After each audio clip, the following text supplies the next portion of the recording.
Hello guys, this is how I created a 360 frontal out of my full lace wig. My full lace wig has gotten too small out of nowhere. I'm assuming because my hair has been growing.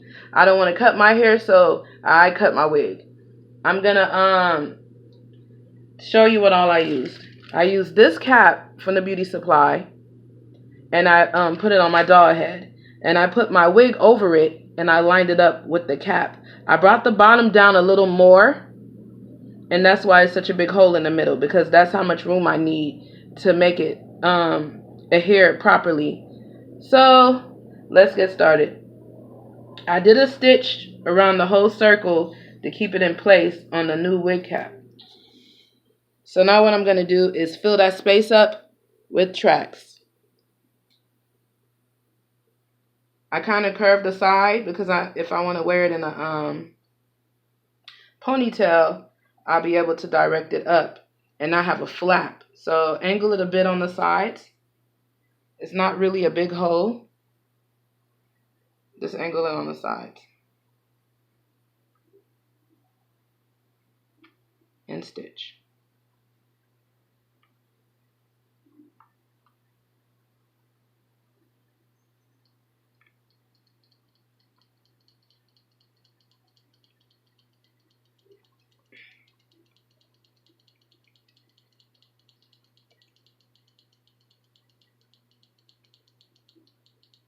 This is the way I stitch. I think it's called bricklayer stitching. Don't really know. I could have made that up in my head and not know. But yeah. This is my birthday wig. And now it doesn't fit like I wanted. And instead of me going to go buy a whole new wig, because niggas just don't have change like that, just sitting around the house all the time, I decided to just alter this wig and tailor it myself. So if you have a perfectly good wig and somehow maybe you cut too much lace around the edges and stuff like this, or you just don't or your hair done grew and it doesn't fit like it did before, this is a good solution.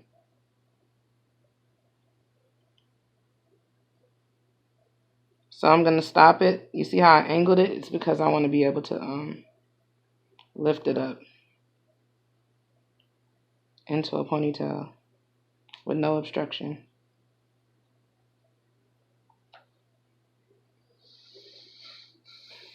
If you're not into cutting your tracks, that's cool. You can flip over. But me, I like to cut my tracks.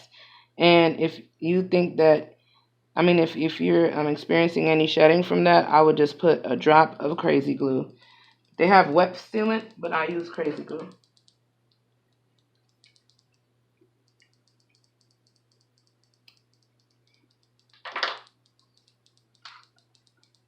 And that's track number 1. You can always check and see if it'll lay flat once you lift it up. And all you need to do is use like a flat iron to flatten that part out. And you'll be able to wear it in a very high ponytail. So that's track number 1. I'm going to stitch up halfway, then I'll be back. Go. We're recording. Well, we're back. And I pretty much filled up the whole space. This is how your top stitch should look. This hair will cover over these tracks. So just make sure that your seams on the ends are very tight and flat. Okay. I back stitch a little bit. Or sometimes I still keep the same stitch going.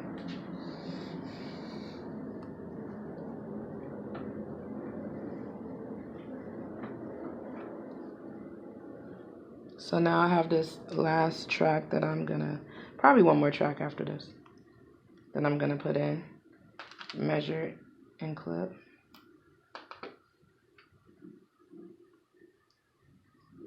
And start stitching from the other side. Make sure your stitches are close together for this. Just so that you don't have to go back in and fix slipping tracks, guys. Tracks that slip are not sexy.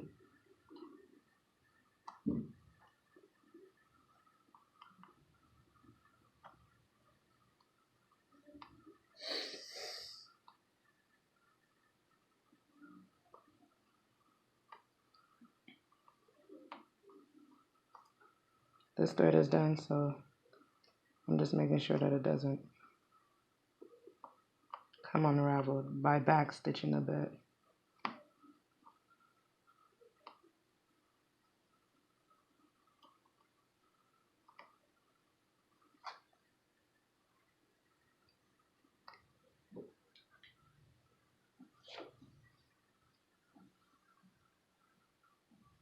Okay.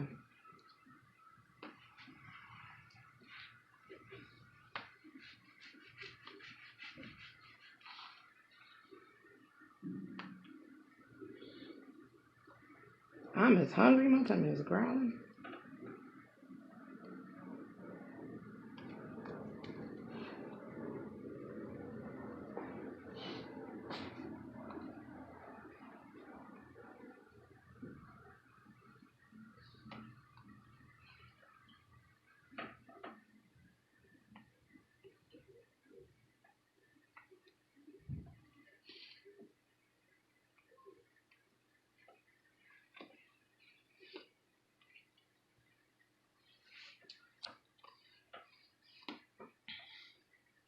Back stitch a few. Make sure it's nice and flat.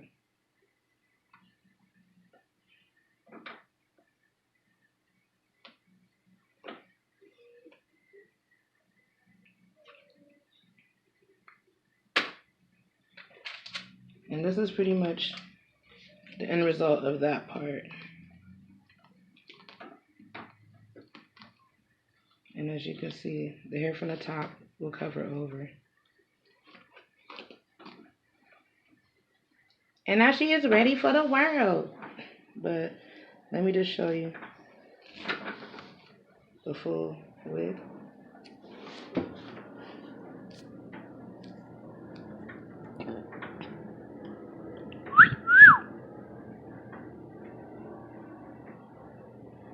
I've worn this in a ponytail and stuff like that, and I thought of this idea. I'm like, it's so simple, might as well try it.